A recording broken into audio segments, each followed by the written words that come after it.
वालेकुम। आज हमारा लेसन नंबर 27 और डे 28 होगा। मैं आपको इन्वायरमेंटल इंजीनियरिंग में ग्रीन हाउस के बारे में बताऊंगा कि ग्रीन हाउस का क्या इम्पेक्ट है हमारे इन्वायरमेंट के ऊपर और इससे किस तरह मतलब एक वर्क प्लेस में एम्प्लॉयज़ या जो वर्कर्स होते हैं, काम करने वाले होते हैं, वो मुतासिर हो सकते हैं। So let's start the class with the full aggressions. So I would like to say something about green infrastructure. That green infrastructure in environmental engineering refers to use of natural or semi-natural system to manage environmental challenges such as stormwater runoff, air pollution and urban heat island.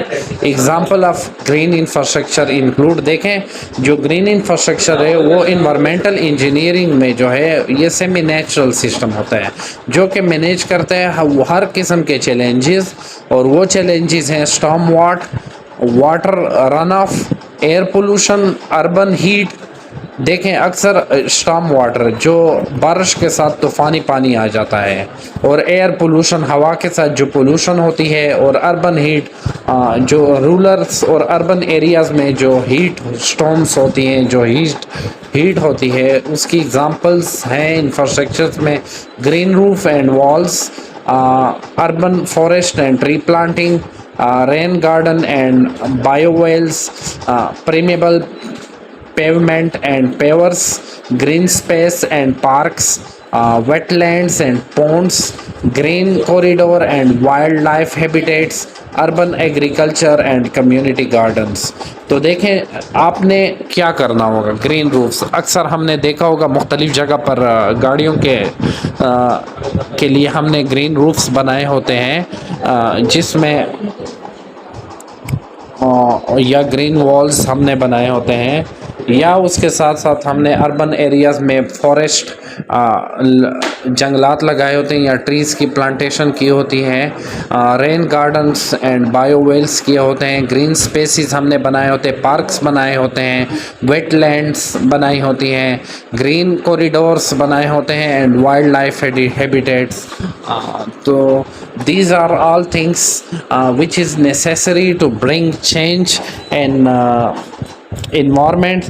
So that is why greenhouses is very important for environment to environmental aspects of similarly इसके जो benefits होते हैं storm water management, air quality improvement, urban heat island mitigations, climate change adoption, community engagement and education, aesthetic and recreational values, economic benefits through reduced infrastructure cost।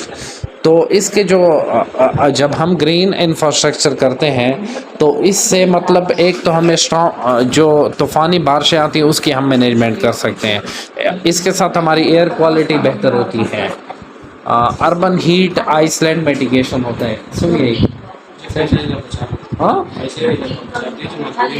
जरी पिए where था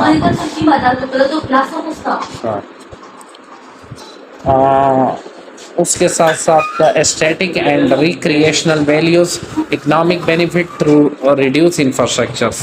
तो जब हम green storming करेंगे, green houses का green infrastructure लगाएंगे, तो उससे ना सिर्फ ये फ़ायदा होगा कि हमारा जो स्टॉर्म वाटर है, जो तूफ़ानी बारिशें हैं, उसके साथ हमारा एरिया जो कंट्रोल होगा, साथ साथ में हवादार हवा आएगी, अर्बन हीट में भी कमी आएगी, और हैबिटेट्स मतलब जब हमारा हैबिटेट क्रिएशन होगा, चेंज होगा, तो डेफिनेटली बायोडाइवर्सिटी भी आएगी और क्लाइमेट में चेंज भी आएगा, और कम्युनिटी जो इंगेजमेंट है और एजुकेशन है it will also much better, क्योंकि जब हीट कम होगी, ग्रीन इंफ्रास्ट्रक्चर होगा, प्लांटेशन होगी, ट्रीज़ होंगे, देन जो इन्वायरमेंट होगा वो भी बेहतर होगा, और जब इन्वायरमेंट बेहतर होगा, हवादार सिस्टम होगा, और उसके साथ साथ स्टॉर्म वाटर मैनेजमेंट होगा, तो जो इन्वायरमेंट होगा, जो एरिया होगा, जो जहाँ पर लोग रहने वाले होंगे,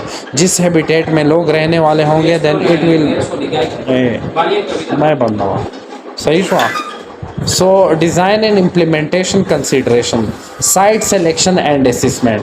So इसके लिए हमने क्या करना होगा? First of all, we will have to choose the site in which we are going to create green infrastructure and also plantation of trees, and here we create some habitats creation for the sake of biodiversity.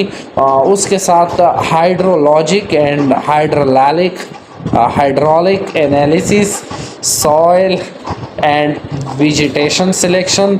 तो उसके साथ हमने ऐसी मट्टी को select करना होगा जिसके साथ जिसमें हम वेजिटेबल्स वगैरह, जो सब्जियां फ्रूट्स वगैरह हैं, उसको मतलब उसकी प्लांटेशन कर सकें।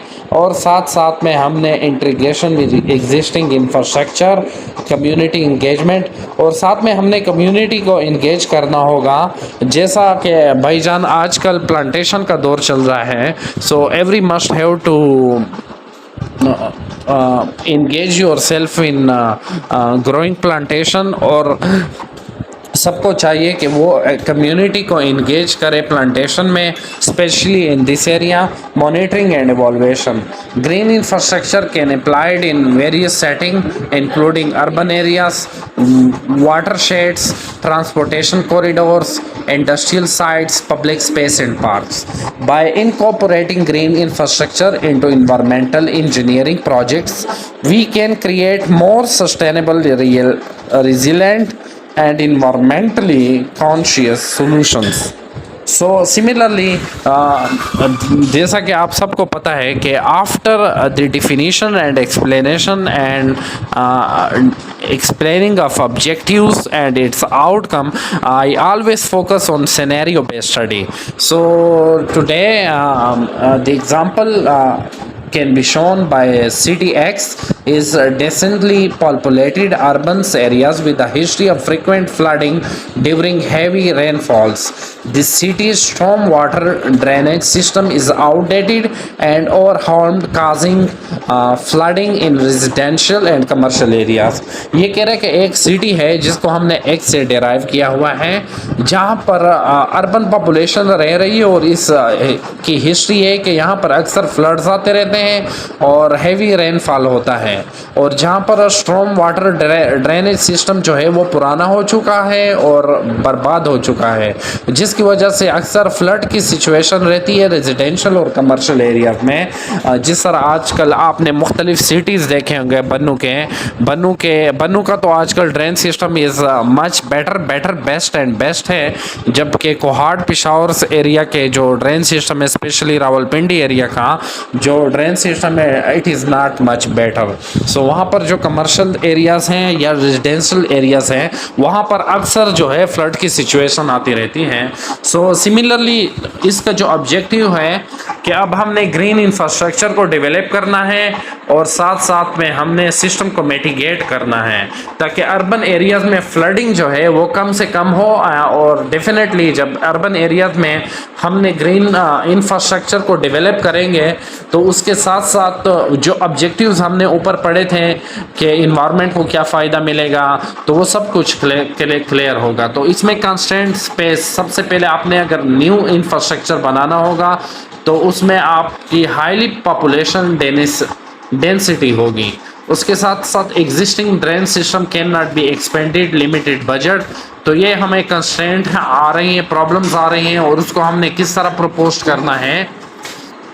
Implement a network of green roof and walls to absorb rainfall, create rain gardens and bio wells to filter and slow down stormwater runoff, install permeable pavements and pavers to reduce impervious surface, develop a urban forestry program to increase tree cover and absorb rainfall, implement a smart drainage system to monitor and control stormwater flow.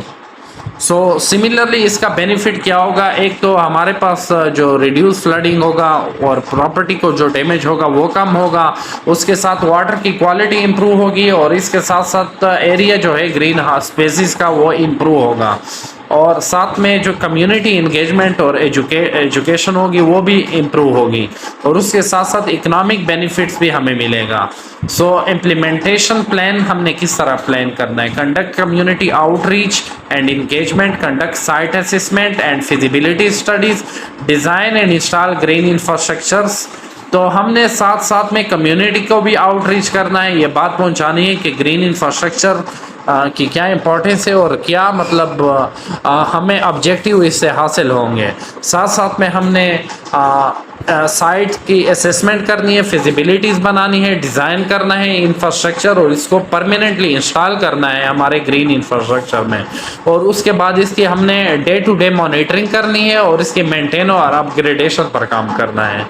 तो इसके लिए आपने budget allocate किस तरह करना है, green roofs के लिए और वॉल्स के लिए 30% आपने बजट एलोकेट करना है, रेन गार्डन्स एंड बायोवेल्स के लिए 25%, पेमेबल पेमेंट्स एंड पेवर्स के लिए 20%, अर्बन फॉरेस्ट्री के लिए 15% और स्मार्ट ड्रेनेज सिस्टम के लिए 10%। देखें चाइना में अक्सर देखने में आया है कि उन्होंने इन्वायरमेंटल डेवलपमेंट पर बहुत काम किया हुआ है, इन्वायरमेंटल इंजीनियरिंग पे। अगर आप रोड पर जा रहे हैं तो वहाँ पे हर 10 कदम पर ट्रीज़ हैं, ग्रीन इंफ्रास्ट्रक्चर्स है, तो उसकी वजह से एक तो जो और साथ में ड्रेन सिस्टम जो है वहाँ का वो बड़ा ज़बरदस्त है, हमारे पाकिस्तान की तरह आउटडेटेड सिस्टम नहीं है वो, इसलिए वहाँ पर उन्होंने अक्सर ग्रीन रूफ्स भी बनाए हुए हैं और वाटर को स्ट्रॉम्स को जो वाटर है नदी नहरों का उसको उन्होंने कंट्रोल करने के लिए वॉल्स भी बनाई हुई हैं और साथ साथ में उन्होंने गार्डन्स बनाए हुए ताकि उससे एयर क्वालिटी भी बेहतर हो और वाटर क्वालिटी भी बेहतर रहे। साथ साथ में अगर हम देखें कि इस पर कितना टाइम लगेगा तो 1 ईयर कम्युनिटी आउटरीच पर टाइम लगेगा, साइट असेसमेंट पर 2 to 3 ईयर इसके डिज़ाइन पर लगेंगे और 4 to 5 ईयर इसकी मॉनिटरिंग पर लगेंगे। So it's mean that if you create or install one green infrastructure and you give him at least 5 years to monitor and evaluate the green infrastructure, so definitely it will improve. So this scenario case can study and demonstrate how green infrastructure can be useful and what will be the impact of this green infrastructure in your environment. So I hope all of you are understanding my lecture quite easily and you will get my point what I'm going to explain you. So that's enough. Allah Hafiz.